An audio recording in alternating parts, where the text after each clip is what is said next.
Hi ladies and gentlemen, I'm Archtraveler. Today I'm in Kowloon Bay to visit my another good friend's studio, Fai studio. Yeah, Fai, I know that you haven't worked for a very long time, but you are very brave to set up your own practice. What made you to do so? Once I become the licensed architect, I haven't keep working in Hong Kong, but I have been to Japan to work for a firm of Riken Yamamoto. I quite wondered, working methodology between the Japanese architect and Hong Kong architect are really quite different. They have a really different environment to face the design and also how they deal with the project management. And because Japanese architects are really keen on doing this concept design, they have to make sure that their concept is really bring from the very initial stage to the actual completion. That really amazed me and enlightened me to have my own practice, so I could try to deliver this design methodology into my own works. This project, we are recruited by a NGO called Design Trust in 2018, and I worked this park with 3 other designers. One is Ricky, one is Xavier, and we have Wendy as well. So after like some months of design concept, and we talk with government official and also the district council, so we come with the final solution of having a half pink park. We call it half pink park because half of the park is retained. All the layout and material and also the color tone is retained to 1980s old design, and the other half is completely new and open pink colored landscape. Why we choose pink as the main color of the new park? The first point is we really want to have a very great contrast with the old park, because pink is quite a color to resemble the Mong district. We all know the Portland Street area was once a red light district, but actually is now getting faded by different urban renewal or other the change of use of other buildings. But we think that that's the point. We want to keep it and make people like memorize or really resembling that certain part of the history.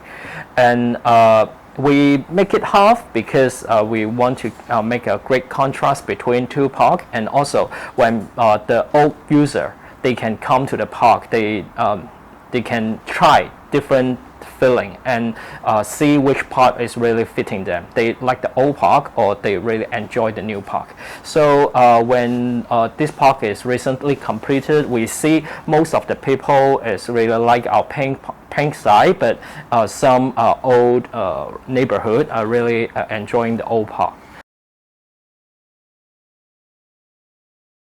InnoCell is a building that is for the co-living spaces for the IT specialists in the science park, and these IT specialists are not usually have a short stay, but have a long stay like months or even years. So homey space for them is really important rather than a very cold hotel space. Therefore, the communal space is not a one-floor thing, but actually a connected 17th floor communal space. We have different voice and connections, and also have different programs arrangement in order for them to really enjoy it from floor to floor. So when they living at one floor, but they go to another floor to enjoy the program, they communicate with other IT specialists, make friends, and also have more knowledge exchange. Is called a SDG Eco-village Transitional Housing Competition that is held by PGBC, and we got the prize in the June of this year, and we have a competition title called Steps, because we want to build a transitional housing, not only for them to live for 2 years and then move away, but they will want them to get something and have some new knowledge that learn in this site, and they can live happily and more knowledgeably. Then for our site, there are disadvantage and also advantage in this site. The disadvantage is it is quite rural site. It is in Kam Fai road station, but need to take 20 minutes traffic. And for the advantage is inside very beautiful natural scenery. There are many mountain view, and also when at night you can see the stars very clearly for stargazing.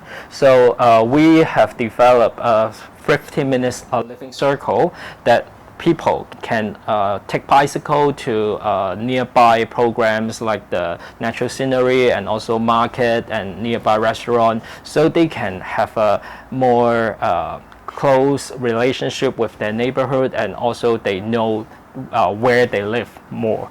And also except the transitional housing, our site also offers an 8,000 square meter hobby farm. So in this case, we not target the hobby farm to be a hobby for the neighborhood, for the residents, but they can also do some upcycling products, and also the restaurants, etc., to serve the nearby neighborhood. And also we have a site camp, so the residents not only living in their own rooms, but they can have the stargazing, etc. And we have quite a lot of communal building like library, nursery, and workshops, and multi-functional hall and chapel, etc. After these 7 years of accumulating my experience, so I really learn more and more how to really achieve the basic, the very initial concept to the end stage. So in the coming years, I will still go on this road, but surely I hope that my project will get bigger and bigger, and having more challenge and different experiment we will face. And on the other hand, other than the architectural envelope, the facade, the spatial design, I also wish to focus in more like the landscape design, the land art, the public space. So last year I have Becky and Stefan, we three people have a new firm called Common Ground. So in the future years, we will also give another direction of putting more focus on the public space design.